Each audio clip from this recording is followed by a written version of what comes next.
Kung meron tayong tinanggap na pagpapala na higit sa pangangailangan natin today, dapat yon partly itabi as savings and partly ibigay sa mga karapat-dapat bigyan na nangangailangan, mga kapuspalad.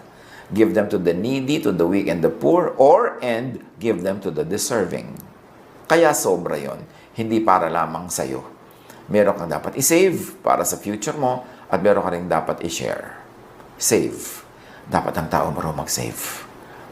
Lagi nga nating sinasabi, kung kaya, mag-save ng mag-save, yung computein mo kung magkano ang kailangan mong gastos para mabuhay. Halimbawa, hindi ka bigla nakapagtrabaho ng 6 na buwan, 1 taon, 2 taon, for whatever reason. Tulad ng nangyari, nagkaroon ng lockdown, nagkaroon ng quarantine.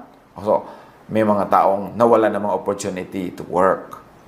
Kung nung panahon na sila ay kumikita ng sobra,